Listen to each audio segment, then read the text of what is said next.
Tita Glo, Hmm. ilan ang naging anak mo? 11. Okay, 11. So, nasaan sila lahat? Kasama mo ba o nasa Pilipinas? Nasa Pilipinas sila lahat. Okay, pwede bang ikwento mo ng konting-konti? Paano mo sila pinalaki? Paano mo sila binuhay? Mahiwaga.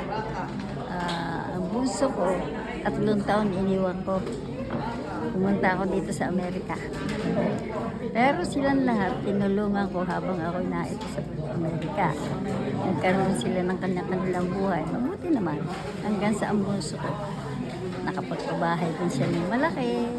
Mayroon siyang sarili doon tindahan sa Mauban, Quezon, Tabindagat. Ang panganay ko, nandoon din. Meron siyang sarili doon. Mamumuhay. Maganda din ako. Kaya natutuwa ako at sa pagtulong ko sa mga anak ko, hindi nila pinabayaan.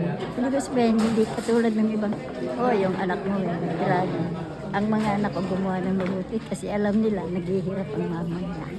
Okay. Sa ngayon, ako'y maligaya dahil nabigyan ko sila ng kanilang magandang buhay. Okay, may kasama ka ba ditong anak o lahat sila nasa Pilipinas? Wala, may yung isa ko nasa Calamba, yung isa ko nasa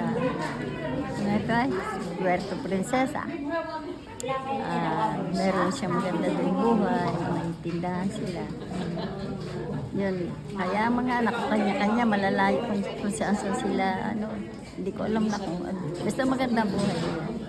Okay, tita, dito sa Majestic, 2 lang kayo na nagkaroon ng, naging very productive, sabihin na natin very productive. Pinaghirapan ko. Oo, at pinaghirapan nyo kung paano nyo binuhay mga anak nyo at naitaguyod nyo sila at may mga magagandang buhay. Masasaya.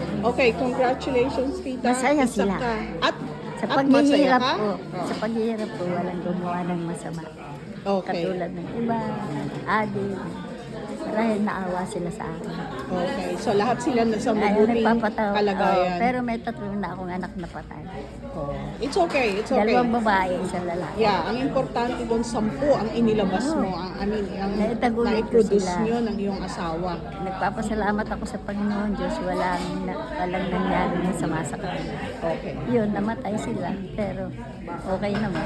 2 dalaga, isang may asawa na namatay. Okay. So maraming salamat tita Okay, sa thank maikling you din. interview, sa pinaulakan mo kami, sa namalaman kung paano mo binuhay ang 10 mong anak. Sa Congratulations pagpapakahirap ko again. dito sa Amerika. Yeah, okay. So congratulations again, Thank you. tita.